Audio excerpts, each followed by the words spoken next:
सीतापुर गांव में एक गरीब युवक रहता था रामू। उसकी छोटी बहन गुड्डी और बीमार माँ ही उसका संसार थी। रामू रोज खेतों में मजदूरी करता और दिन भर मेहनत करके 2 वक्त की रोटी जुटाता। लेकिन एक बात रामू को सबसे अलग बनाती थी, उसका दयालु और ईमानदार दिल। एक दिन की बात है, रामू बाजार से लौट रहा था कि उसने देखा एक बूढ़ा साधु धूप में बैठा है, थका हुआ और भूखा लग रहा है। बाबा, आप बहुत थके हुए लगते हैं। आइए मेरे साथ चलिए, थोड़ा पानी और रोटी खा लीजिए। साधु बाबा ने मुस्कुराते हुए रामू की आंखों में देखा और कहा, बेटा, तू गरीब है, फिर भी दूसरों का ख्याल रखता है। याद रख, जो दूसरों के लिए भला करता है उसका कभी बुरा नहीं होता। रामू ने साधु बाबा को घर ले जाकर खाना खिलाया, छाया में विश्राम कराया।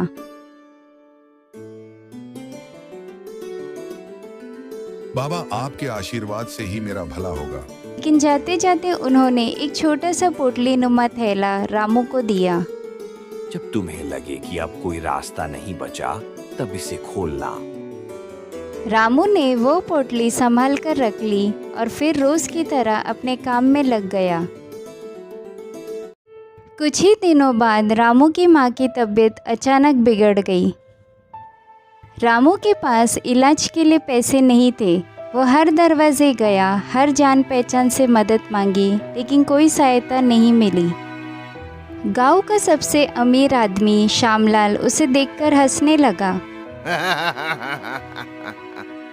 अरे रामू, तू और तेरी दया। अब देख, तेरे भले से क्या भला हुआ।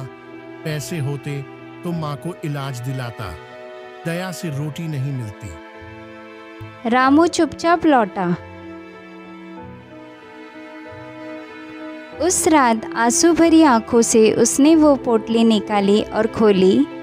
अंदर से निकला एक चमकता हुआ सिक्का और एक पर्ची पर लिखा था, इस सिक्के से जो भी जरूरत का सामान मांगा जाए वो मिलेगा, पर इसका प्रयोग सिर्फ सच्चे दिल से करना।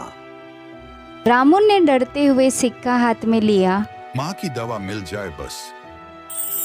अचानक उसके सामने एक झोली प्रकट हुई, उसमें दवाई थी। रामू हैरान रह गया। अगले कुछ दिनों में रामू ने उस जादुई सिक्के का इस्तेमाल सिर्फ ज़रूरतमंदों की मदद के लिए किया। किसी को खाना, किसी को कपड़े, किसी को दवाई, लेकिन कभी अपने लिए कुछ नहीं मांगा। श्यामलाल को जब इस बारे में पता चला तो उसकी आंखें लाल हो गई।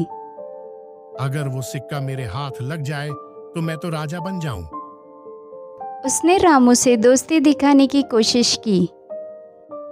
रामू भाई, तुम तो अब बड़े आदमी हो गए, क्यों ना हम साथ में व्यापार करें। मैं तो वही मजदूर रामू हूँ, बस अब थोड़ा ज्यादा लोगों की मदद कर पाता हूँ। श्यामलाल ने एक चाल चली। एक रात रामू के घर में चोरी करवा दी और जादुई सिक्का चुरा लिया। अगली सुबह श्यामलाल ने सिक्का पकड़कर कहा, मुझे एक बड़ी हवेली चाहिए, ढेर सारा सोना और नौकर चाकर। पर कुछ नहीं हुआ। उसने फिर कहा और जोर से चिल्लाया, पर सिक्का निष्क्रिय था। तभी उसके सामने वही साधु बाबा प्रकट हुए। यह सिक्का लोभियों के लिए नहीं है, यह उस दिल के लिए है जो औरों की भलाई सोचता है। श्यामलाल का चेहरा उतर गया। इधर रामू चिंता में था। वो सिक्के को लेकर दुखी नहीं था, लेकिन अब वो किसी की मदद नहीं कर पा रहा था। अचानक उसकी झोपड़ी के सामने साधु बाबा आ खड़े हुए। बाबा, मेरा तो कर्तव्य था मदद करना। अगर अब आपके पास लेने को कुछ नहीं भी है, तब भी आपका आशीर्वाद काफी है। बाबा मुस्कुराए। उनके हाथ में वही सिक्का था। तेरी यही भावना तुझे सबसे बड़ा बनाती है। ये ले बेटा, अब यह तेरा ही है, हमेशा के लिए। पर अब तुझे इसकी जरूरत नहीं पड़ेगी, क्योंकि लोगों का दिल जीत चुका है तू। और सच में गांव के लोग जो पहले रामू को नज़रअंदाज करते थे, अब उसके साथ खड़े थे।